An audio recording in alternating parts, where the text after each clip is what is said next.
अच्छी स्वास्थ्य का आईना है चेहरे की रौनक। और इस रौनक के दो मुख्य बिंदु हैं, एक तो खूबसूरत मुस्कान और दूसरा कोमल त्वचा। आज इसी विषय पर हम फोकस कर रहे हैं हेलो डॉक्टर सेगमेंट में, hygiene habits from oral care to skin care. और इस विषय पर बातचीत के लिए कार्यक्रम में स्वागत कीजिए डॉक्टर प्रकाश कूटे का। नमस्कार। आप एक डर्मेटोलॉजिस्ट हैं, हेयर ट्रांसप्लांट सर्जन हैं। Good morning. Good morning. और स्वागत कीजिए डॉक्टर ज्ञानेंद्र मिश्रा जी का। नमस्कार, नमस्कार। आपका स्वागत है। आप है paediatric dentist, health and family welfare department of Haryana से। आज 20 मार्च तारीख विशेष है क्योंकि आज वर्ल्ड ओरल हेल्थ डे है, तो आप सभी को बधाई। और क्योंकि आप पीडियाट्रिक डेंटिस्ट हैं तो पहला सवाल डॉक्टर ज्ञानेंद्र आपसे कि जब बच्चे का जन्म होता है क्या तब से ही दांतों की देखभाल करें और कैसे? जी, बहुत अच्छा सवाल है और काफ़ी अनदेखा किया जाने वाला ये सवाल है, क्योंकि एक सवाल हमेशा हमारे दिमाग में रहता है कि बच्चे की ओरल हेल्थ की जो है शुरुआत कब से करें मेंटेनेंस की। तो उसमें जो है लोग सोचते हैं पहला दांत, कुछ लोग सोचते हैं कि बच्चा 2 या 3 साल का हो जाए, कुछ लोग 5 साल। लेकिन the oral health starts right from the birth itself. बच्चे के जो है जबड़े जब दांत नहीं भी निकले होते हैं तो उनके जो है मसूड़ों को जो है एक सॉफ्ट कॉटन से लेकर के सफाई तभी शुरू कर देनी चाहिए, क्योंकि जो आपका नया दांत आने वाला है उस पे आपके किस प्रकार से कीटाणु और जीवाणु एक्ट करेंगे वो उस पर निर्भर करता है। जी, बचपन से ही हमें हाइजीन पर बहुत जोर देने के लिए सिखाया जाता है। तो डॉक्टर प्रकाश, सिर्फ नहाना काफ़ी है कि हमें और भी स्किन केयर करने की ज़रूरत है? स्किन केयर की भी आजकल ज़रूरत ज़्यादा हो गई, सब प्रेजेंटेबल रहना चाहते हैं, तो बहुत बेसिक केयर मैं यूजुअली लोगों को सजेस्ट करता हूँ। जैसे आप अपनी त्वचा को कोमल रखने के लिए मॉइस्चराइज़र यूज़ कर सकते हैं, सन प्रोटेक्शन कर सकते हैं। ये बहुत बेसिक चीज़ें हैं जो हम रेगुलर बेसिस पे कर सकते हैं, जिससे काफ़ी हद तक काफ़ी हमारी स्किन हेल्दी रह सकती जी है। बिल्कुल। तो यदि आप भी चेहरे की रौनक चाहते हैं, संपूर्ण स्वास्थ्य चाहते हैं, डॉक्टर प्रकाश, डॉक्टर ज्ञानेंद्र से कोई सवाल करना चाहते हैं, आप हमें फ़ोन कर सकते हैं। हमारे स्टूडियो का नंबर नोट करें, 011 दिल्ली का STD कोड है और नंबर है 23097532। 011 is our code and number is 23097532। जी, इस समय पहली कॉलर ममता जी फोन लाइन पर हैं। गुड मॉर्निंग ममता जी, सवाल पूछिए। मेरे बाल बहुत टूट रहे हैं, आगे से गंजापन आ गया, तो मैं जानना चाहती थी इसके लिए मैं क्या करूं? आपकी उम्र कितनी है? जी मेरी 35। 35। डॉक्टर प्रकाश? देखिए, अगर किसी के बाल टूट रहे हैं या सामने से गंजापन आ रहा है तो एक तो देख के हम बता सकते हैं उनको कि क्या प्रॉब्लम है, बट कुछ यूजुअली इस एज ग्रुप में हार्मोनल इश्यूज़ के कारण ये प्रॉब्लम आ सकती है। जैसे हाइपोथायराइडिज्म लोगों को बहुत कॉमनली इस एज में आ जाता है। कई बार लोगों को PCOD नाम की बीमारी भी रहती है, तो एक बार चेक तो करना पड़ेगा कि मैं ममता जी से बोलना चाहूँगा कि कुछ ब्लड टेस्ट हैं अपने नियरेस्ट जो डर्मेटोलॉजिस्ट से उनसे मिलके वो टेस्ट करवा लें और उसके अकॉर्डिंग वो ट्रीटमेंट स्टार्ट कर सकते हैं। बहुत इजीली ट्रीटमेंट अवेलेबल है इन सब चीज़ों के लेकिन लिए। अमूमन हर किसी के लिए क्या एयरफॉल की समस्या बढ़ गई है इन दिनों? यस, काफ़ी कॉमनली ये आजकल हम देख रहे हैं बिकॉज ऑफ स्ट्रेस और हमारा लाइफ स्टाइल बहुत भाग दौड़ भरी ज़िंदगी है हमारी, जिसके कारण ये काफ़ी बढ़ गया है। दूसरा, हम अवेयर भी हो गए हैं। जी डॉक्टर, अब दांतों की अगर हम बात करें तो आजकल आमतौर पे ऐसा देखा जा रहा है कि जो बच्चे हैं उनके, कुछ बच्चों के दांत बड़े आगे को निकले हुए रहते हैं, काफ़ी बच्चे ऐसे नज़र आते हैं। तो क्या कारण है, ये इतना बदलाव क्यों है अभी के समय में? ये देखिए, जैसे जैसे हमारे बच्चों के दांत पहले दूध के दांत आते हैं और उसके बाद परमानेंट दांत आते हैं, तो कुछ तो जो है जब ये ट्रांजिशन फेज होता है लगभग 9 से 12 साल, तो आप सामने देखेंगे कुछ बच्चों के आगे के दांतों में स्पेसिंग आ जाती है। तो कुछ चीज़ें तो एब्सोल्युटली नेचर के साथ डिज़ाइन हैं और वो अपने समय के साथ उस चीज़ें सही हो जाती हैं। बट यस, कुछ एक चीज़ें हमारी इंटरवेंशन चाहती हैं, तो उसमें हम सजेस्ट करते हैं कि अपने डेंटिस्ट को आप रेगुलरली विजिट करें और उनको समय रहते जो है इंटरसेप्ट कर लें। जो बच्चे आपके पास आते हैं माता पिता के साथ, अमूमन क्या समस्याएं लेके आते हैं? अमूमन समस्याएं आप देखिए, वर्ल्ड वाइड जो है हमारी डेंटल डिजीज़ेस जो है फैली हुई हैं, उनका रिस्पेक्टिव परसेंटेज हमारे इंडिया में भी देखा जाता है। तो रिलेटिवली आप देखेंगे, बच्चों में देखेंगे तो जैसे डेंटल डिजीज, डेंटल केरीज हो गई। अब वैसे यूजुअली कहा जाता था कि जैसे पेरियोडोंटाइटिस या पायरिया की समस्या बच्चों में नहीं, लेकिन अब एक ट्रेंड जो है चेंज हो रहा है, बच्चों में भी अब पायरिया पाया जा रहा है। मैल ओक्लूजन भी, आड़े टेढ़े दांत भी जो है देखे जाते हैं। जी, हमारे कॉलर एक और जुड़ी है हमारे साथ। नमस्कार मोना जी, क्या सवाल है आपका? मैम मेरा सवाल है कि मेरे को डैंड्रफ और हेयर फॉल की समस्या है। जी, कब से है? कितने सालों से है मोना जी? मैम काफी साल से है। जी डॉक्टर साहब? देखिए, डैंड्रफ एज सच तो डिजीज़ नहीं है, वो टेंडेंसी होती है। किसी किसी की स्कैल्प ऑयली होती है, वो लगातार चल सकती है और काफ़ी लंबे समय तक रह सकती है।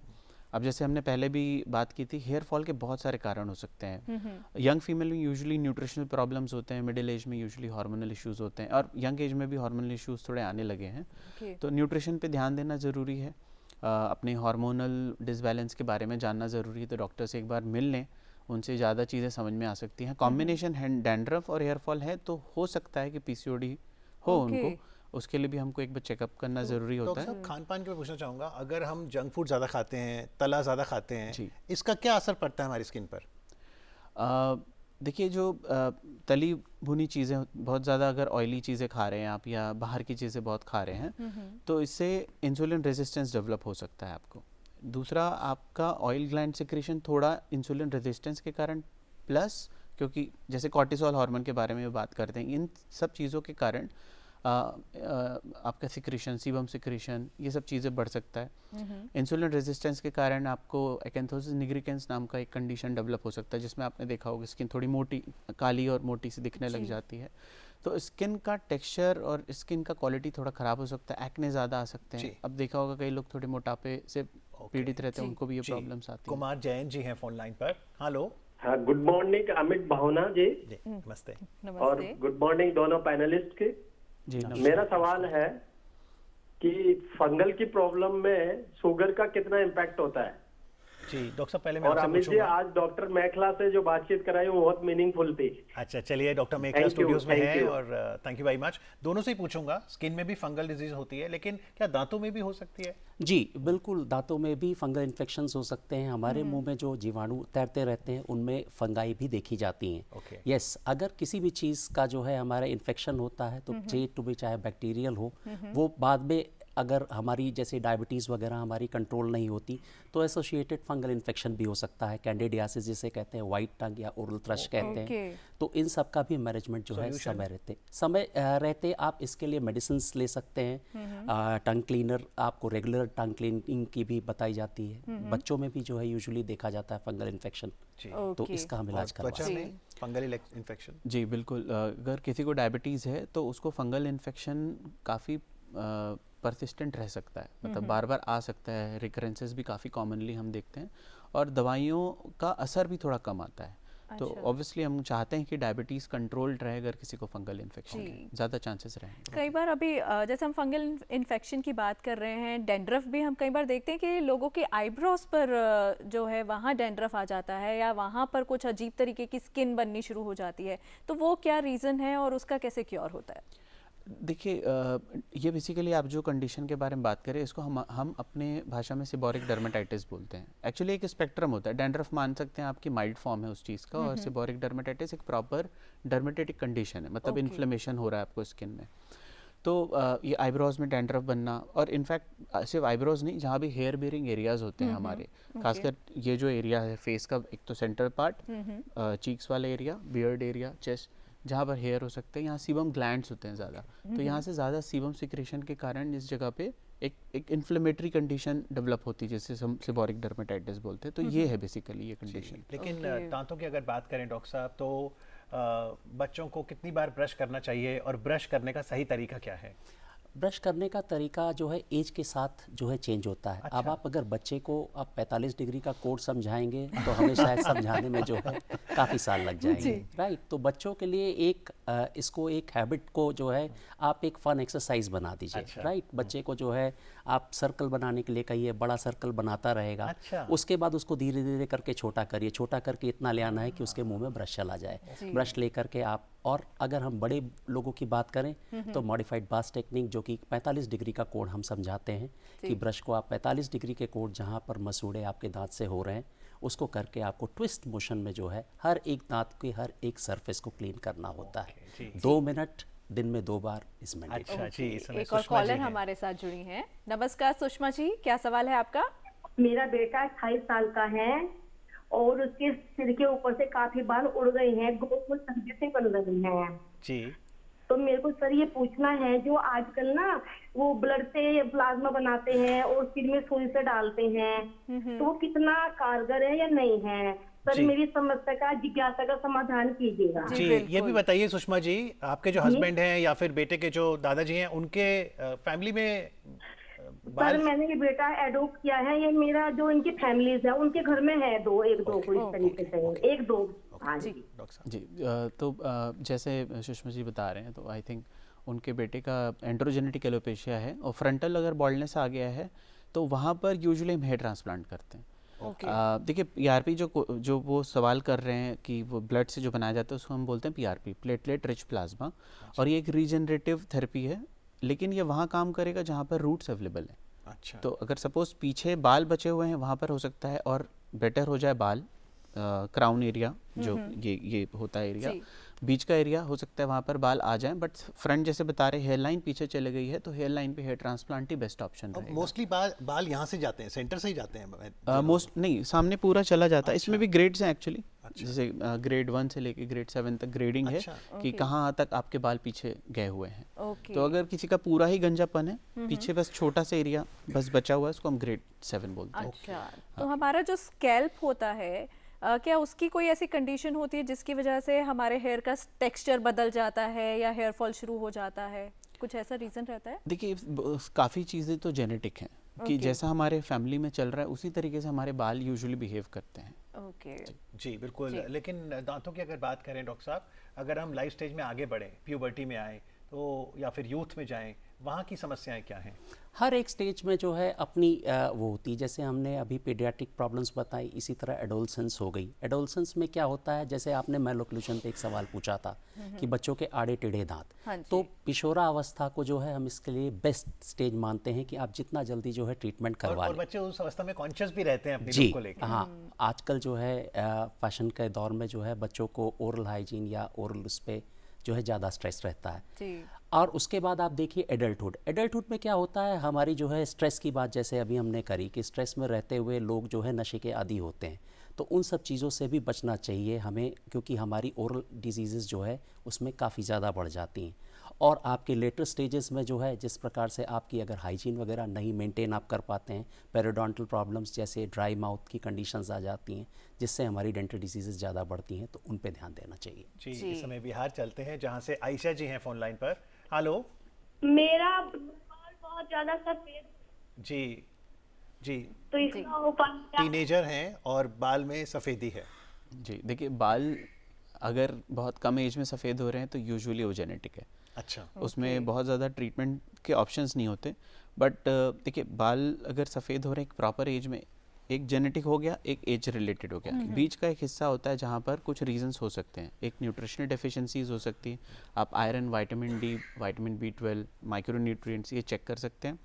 दूसरा केमिकल डैमेजेस जो जो शैम्पूज़ में सल्फेट्स होते हैं या फिर सैलून प्रोसीजर्स हम करते हैं, ये एक कॉमन कॉज होता है ग्रे होने का। ओके, तो ये दो रीज़न और तो मार्केट में आजकल बहुत सारे ऐसे हेयर ऑयल्स हैं मौजूद जो कि दावा करते हैं, सीरम्स और ऑयल्स की वो हमारे बालों को जो ग्रे हो रहे हैं वापस ब्लैक कर देंगे, कहाँ तक सही है? यूजुअली ये काम नहीं करते हैं, ज़्यादातर हमने जो देखा है ये सब ऑयल उतना काम नहीं करता, बट हाँ अब अगर आप अपनी न्यूट्रिशन पे थोड़ा ध्यान दें, जो कमी है बॉडी में उसको पूरी कर लें, और जैसे मैंने बताया कुछ केमिकल डैमेजेस होते हैं जिसके कारण ग्रेइंग होती है, वो अगर टेक केयर करे तो आई थिंक उससे रिवर्सल होने का संभावना ज़्यादा रहती है। जी ओके। एक जिज्ञासा मेरी है डॉक्टर ज्ञानेंद्र, जैसा आपने कहा कि ब्रश करें, अब हम देखते हैं एनिमल्स तो ब्रश नहीं करते लेकिन च्यू अच्छे से करते हैं, तो क्या जो हम खाना खा रहे हैं जल्दीबाजी में ना खा के अच्छे से उसको च्यू करें तो पाचन भी होगा और दांत भी स्वस्थ रहेंगे? Absolutely right. मैं इस चीज़ को अपने काफ़ी सारे लेक्चर्स में भी कहता रहता हूँ कि आप पहले के अपने बूढ़े बुजुर्गों में देखिए तो उनकी जो है ओरल डिजीज़ आपको जो है काफ़ी हद तक कम मिलेंगी। उसका रीज़न क्या था? रॉ एंड जंक फूड नहीं खाना और रॉ फूड को जो है ज़्यादा खाना। लाइक शुगर केन आप अगर ले रहे हैं that is also having sugar, अब तो बहुत मुश्किल है लेकिन अब अगर मैं आपसे भी कहूँगा कि आप उसको जो है चूज़ करके खाइए तो शायद हर कोई कहेगा कि हमारे लिए मुश्किल है, लेकिन पहले आप लोगों को देखिए तो उसमें जो रेशे होते हैं वो जो है सेल्फ क्लेंजिंग का भी काम करते हैं। तो उन शुगर्स को जो है मतलब आप अगर साइमल्टेनियसली क्लीनिंग हो रही है तो डेंटल डिजीज़ काफ़ी हद तक कम हो सकती है। ओके, तो जो हमारे माउथ में जो सलाइवा प्रोडक्शन होता है, तो क्या सलाइवा प्रोडक्शन का भी फर्क पड़ता है, असर होता है हमारी ओरल हेल्थ पर? डेफिनेटली आप जो है जैसे जितना ज़्यादा हमारा ओरल मतलब फ्लूइड कंटेंट रहेगा उससे क्या रहेगा अपना डिज़ोल्व होती जाएंगी। कोई भी शुगर्स हैं, जैसे आपने कोई कैंडी या चॉकलेट्स खाई और वो दांतों पर चिपकी रह गई, तो कंटिन्यूस फ्लो ऑफ सलाइवा जो है प्रमोट करता है कि उसके ऊपर से वो लेयर हटे। अगर वो लेयर चिपकी नहीं रहती तो डेंटल डिजीज काफ़ी कम होती जी है। बिल्कुल। आज टीडी मॉर्निंग शो में हम फोकस कर रहे हैं चेहरे की रौनक पर, चाहे हम आपकी मुस्कान की बात करें या फिर त्वचा की। लेकिन अगर हम बालों पे देखें तो डॉक्टर साहब, अगर गंजेपन को दूर करने के लिए एक तो होता है ना वो टोपी टाइप आपने बाल पहन लिए, एक हम हेयर वीविंग सुनते हैं कई बार, फिल्मी सितारों ने भी कराई, और एक है हेयर ट्रांसप्लांट। क्योंकि आप हेयर ट्रांसप्लांट के सर्जन हैं, क्या होती है ये सर्जरी? देखिए, हेयर ट्रांसप्लांट सर्जरी बेसिकली एक ऐसा सर्जरी जिसमें आपके पीछे के जो बाल हैं, अच्छा। पीछे के बाल हम वहाँ पर लगा देते हैं जहाँ पर बालों की ज़रूरत है। बेसिकली रीडिस्ट्रीब्यूशन है बालों का। आपके पास एग्जिस्टिंग हेयर है, उसको हम आपके उस जगह पे लगा दिया जहाँ पर उसकी ज़रूरत है। बेसिकली एक साइंस है इसके पीछे कि ये जो पीछे के बाल होते हैं, आप देखते होंगे कि कितना भी गंजापन हो जाए ये बाल रहते हैं, है ना। तो ये यहाँ पर हमारे हार्मोन्स का असर नहीं होता है जो बालों को गिराते हैं टाइम के साथ। जैसे हम टेस्टोस्टेरोन बोलते हैं, टेस्टोस्टेरोन से एक DHT नाम का हार्मोन बनता है और वो हमारे बालों को पतला करता है और समय के साथ, उम्र के साथ गंजापन ले आता है। तो उस हार्मोन का असर पीछे के बालों में यूजुअली नहीं होता है। इन बालों को अगर हम सामने डालते हैं तो वो अपना कैरेक्टरिस्टिक मेंटेन करके रखता है, जिसे हम डोनर डोमिनेंस बोलते हैं। तो ये एक साइंस है बेसिकली जिसको हम यूटिलाइज करते हैं। और ये जो सामने लगे बाल है ये काफ़ी लंबे समय तक फिर उस जगह पे रहते हैं। ये साइंस को ट्राइकोलॉजी कहते हैं। बालों के साइंस को ट्राइकोलॉजी कहते हैं। ओके, यहाँ मेरा एक क्यूरियोसिटी है कि जैसे आपने कहा कि पीछे के बाल जो हैं उनको लेकर हम आगे के बालों में उनको ट्रांसप्लांट कर देते हैं, लेकिन सपोज एक इंसान है जो पूरी तरीके से बाल्ड है लेकिन वो बाल लाना चाहता है, तो क्या हेयर डोनेशन भी होता है कि वो फॉलिकल्स के साथ हेयर डोनेट हो जाए और उसके बाल लग जाएं? नहीं, ये पॉसिबल नहीं है। एक्चुअली अगर किसी को पूरा गंजापन है तो यूजुअली कुछ डिजीजेज होते हैं जो इस तरीके की चीज़ें सिम्टम्स प्रोड्यूस करते हैं। एलोपेशिया एरियाटा जैसा है कि पूरा गंजापन हो सकता है जिसमें आपको कुछ भी बाल ना हो। तो हेयर ट्रांसप्लांट के लिए देखिए पीछे के बाल तो ज़रूरी है, उसके बिना तो हो ही नहीं सकता वो। और पूरा गंजापन है तो फिर हम प्रोस्थेसिस ही बोलते हैं कि विग लगा लीजिए या विविंग कर लीजिए। अभी हेयर डोनेशन जो होता है वो भी बेसिकली हेयर डोनेशन बाल शेव करके जो होता है या बाल ट्रिम करके जो मंदिरों में कई बार दान करते हैं, वो बेसिकली विविंग के लिए या विग के लिए होता है। लेकिन दांतों की बात करें डॉक्टर साहब, कब है कि अगर दांत में मान लो कैविटी हो गई कि आप उसको रिट्रीव करेंगे ओरिजिनल दांत, कब है कि आप कहेंगे अब एक आर्टिफिशियल दांत इम्प्लांट कर लो? देखिए, मैं हमेशा भी कहता रहता हूँ कि नेचर की दी हुई चीज़ से खिलवाड़ हमें उस स्टेज तक नहीं करना चाहिए जब तक वो नितांत आवश्यक हो जाए। राइट। तो मैं जैसे डेंटल डिजीज़ के बारे में बात करता हूँ तो मैं बोलता हूँ दांत की 3 लेयर्स हैं, इनामल, डेंटिन एंड पल्प। उसमें जो है क्या होता है, जब कभी भी हमारी जैसे मैंने कहा था कोई भी चीज़ मीठा खाया और उस पर जा कर के जो है बैक्टीरियाज एक्ट करके उसमें केरी शुरू हो गई। कुछ दिन तक आपको कुछ भी नहीं पता चलेगा। By the time it is crossing enamel, that में टेक अप टू 3 years। एक आपको ब्लैक स्पॉट लीजन दिखेगा। हमारे चेहरे पे कोई ब्लैक दाग है उसको हम तुरंत हटाएंगे, अगर दांतों में है तो we take it for granted. ये अगर हम रेगुलर आपके पास आते तो आप पिक कर लेते? डेफिनेटली, इसीलिए 6 months के लिए कहा जाता है। तो इनामल से जैसे जैसे डेंटिन में गया, अब आपको फर्स्ट साइन पेन का आपको आएगा, ठंडे के साथ आएगा, शॉर्ट पेन, और अपने आप हट जाएगा। कोई भी चीज़ ठंडी खाई, आप एड्स भी देखते हैं, ठंडी आइसक्रीम खाई, आवाज़ निकली, तो that implies that's the first sign of कि आपका इन्फेक्शन अब एक अलार्मिंग स्टेज में पहुंच गया है। उसके बाद जो है जैसे जैसे उसने डेंटिन के साथ क्रॉस करते हुए पल्प में पहुंचा तो आपको जो है पेन ठंडे के साथ साथ गर्म से भी होने लगता है। Right. So it that time point of time अगर आपकी जैसे डेंटिन में आपने इसको इंटरसेप्ट करके करवाया तो हम इसकी सिंपल फिलिंग कर देते हैं। अगर पल्प के साथ साथ उसने रूट को भी इन्वॉल्व कर दिया, that's known as root canal treatment नाम का एक ट्रीटमेंट होता है, उसको हम कर देते हैं। एक्सट्रीम केस की मैं बात करता हूँ कि आपका मान लीजिए पूरा क्राउन जो कि मुंह में आपको दिख रहा है वो पूरा का पूरा डेंटल केरीज से ख़त्म हो गया। उस स्टेज पे लोग सोचते हैं कि इसको निकलवा करके हम जो है वो कर लेते हैं, बट आई वुड एम्फसाइज कि आप उसको भी सेव करिए। देयर आर कॉम्प्लेक्स प्रोसीजर्स जिसकी वजह से हम उन पे भी जो है कोर, पोस्ट एंड कोर नाम के ट्रीटमेंट से उस पर कैप लगा सकते हैं। Why I am emphasizing on nature's given teeth is because जो भी substitutes आज की डेट में हैं हमारे पास, say to be most advanced, मैं implants की बात करूं तो उनकी भी जो strength है what we are attaining with implants is mere 40 to 60% of the natural tooth। बिल्कुल सही, बिल्कुल। और इसलिए बिल्कुल समझिए, टीथ के 3 एरियाज बताए, एक तो इनामल, डेंटाइन और and पल्प। तो जब आपके इनामल में वो थोड़ा सा दांत पड़े तभी अगर आप जाते हैं डेंटिस्ट के पास तो वहीं पर ही आप उसका निदान पा सकते हैं। निर्मल जी हैं इस समय फोन लाइन पर। हेलो एक्चुअली मुझे एलर्जी का प्रॉब्लम है। जी, एलर्जी, स्किन एलर्जी। डॉक्टर साहब, स्किन की कौन सी एलर्जीज हो सकती हैं? देखिए, स्किन में बहुत तरीके की एलर्जीज हो सकती है। तो अर्टिकेरिया नाम की बहुत कॉमन एलर्जी होती है जिसमें दफ्फड़ या चकत्ते पड़ जाते हैं। जी, घबराहट ही हो जाती है देख के। जी तो बिल्कुल। और इसके अलावा बहुत सारी तरीके की एलर्जीज हो, दवाइयों से एलर्जी हो सकती है कि पूरे स्किन में लालिमा आ गई। पॉल्यूशन, आपने सुना होगा कि एक्जिमा हो गया, जो पैचेस रहते हैं, खुजली वाले पैचेस रहते हैं, वो हो सकता है। एटोपिक डर्मेटाइटिस हो सकता है, एंडोजेनस डर्मेटाइटिस हो सकता है, खाने पीने की चीज़ों से एलर्जी हो सकती है। तो एलर्जी तो बहुत तरीके की हो सकती है, डायग्नोसिस करना ज़रूरी होता है। आर्टिकेरिया जिसपे पूरे लाल हो जाती है बॉडी, उसमें सोल्यूशन क्या है? सबसे पहले तो कॉज ढूंढना होता है कि वो कॉज क्या है उसका, अर्टिकेरिया का। कॉज एक बार मिल गया तो हम बहुत इजीली ट्रीट कर सकते हैं। आप उस कॉज को अवॉइड करिए, ये सबसे अच्छा ट्रीटमेंट है। अगर कॉज नहीं मिलता, जो बहुत सारे केसेस में होता है, तब हम कुछ कॉमन एंटी हिस्टामिनिक या एंटी एलर्जिक टैबलेट्स वगैरह हैं जो रेगुलर बेसिस पे ले सकते हैं। काफ़ी सेफ होता है। बट मेरा हमेशा सजेशन ये रहता है कि आप अपने डॉक्टर से बात ज़रूर करिए। किसी को पढ़ाई से एलर्जी, मेडिकेशन पढ़ाई से भी एलर्जी होती है लोगों को। जी जी। डॉक्टर, बच्चों के अगर दूध के दांत समय पर टूटे हैं कि नहीं टूटे हैं, ये कैसे पता लगाया जाए? क्योंकि कई बार पता नहीं चल पाता है और कई केसेस में हम देखते हैं डबल दांत भी आ जाते हैं बच्चों के। जी, मैंने कहा एक ट्रांजिशन स्टेज की मैंने बात करी थी। एक तो आए दूध के दांत 6 महीने से लेकर के 3 साल तक यूजुअली आ जाते हैं। फिर ट्रांजिशनल स्टेज हमारी 5.5 या 6 ईयर्स से शुरू होकर 12 ईयर्स तक जाती है, जिसमें कि आपके दूध के दांत टूट रहे हैं और परमानेंट दांत आ रहे हैं। तो उसमें आप डबलिंग के लिए, तो मैं इसलिए कहूँगा डबलिंग तो तुरंत इंटरसेप्ट करनी चाहिए, क्योंकि क्या है, वो आपका दूध का दांत अगर समय से ज़्यादा कोई भी चीज़ रह रही है तो वो आपकी हेल्थ को हैम्पर कर रहा है। किस तरह से कि पहली बात तो वो जो परमानेंट दांत आना चाहिए उसके लिए जगह नहीं मिल रही है, उसको जो नॉर्मल राइट पाथ मिलनी चाहिए वो राइट पाथ नहीं मिल रही, तो या तो वो आड़ा टेढ़ा आएगा या वो अंदर ही रह जाएगा। तो दोनों तरह की हमारे लिए समस्याएं। जी बिल्कुल, बिल्कुल। डॉक्टर साहब बहुत फोन आ रहे हैं, आपकी इजाज़त हो चलते चलते एक आखिरी सवाल ले लें। जी प्रीति जी। सर, मुझे हेयर फॉल और गम्स दोनों का प्रॉब्लम है। जी, मेरे को हेयर फॉल 5 साल हो गया, कंटिन्यू है जी, और हेयर ग्रोथ बिल्कुल भी नहीं होती जी, और मेरे गम्स में बार बार इन्फेक्शन हो जाता है। जी। उम्र कितनी है आपकी प्रीति जी? 40।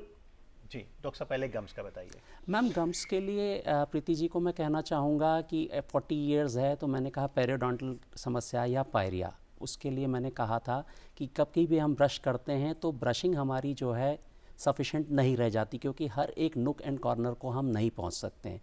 इसीलिए हर 6 मंथ्स पे हम प्रोफेशनल क्लीनिंग कहते हैं। क्योंकि क्या होता है, प्लाक तो हमारे दांतों का ब्रशिंग से जो है हट सकता है, लेकिन वो प्लाक अगर लंबे समय तक रह जाता है नुक्स एंड कॉर्नर्स में हमारी प्रॉपर ब्रशिंग के बाद भी, तो वो कैलकुलस बन जाता है। कैलकुलस धीरे धीरे हमारे मसूड़ों के नीचे जो हड्डियाँ सपोर्ट कर रही हैं रूट्स को, उनको गलाने लगता है। तो अगर हम प्रॉपर समय रहते जो है प्रॉपर मतलब प्रिवेंटिव केयर करते हुए जो है उसको करेंगे, स्केलिंग करवा करके एंड रूट प्लानिंग, तो हम उसको सही कर सकते हैं। डॉक्टर साहब लास्ट 30 सेकेंड्स।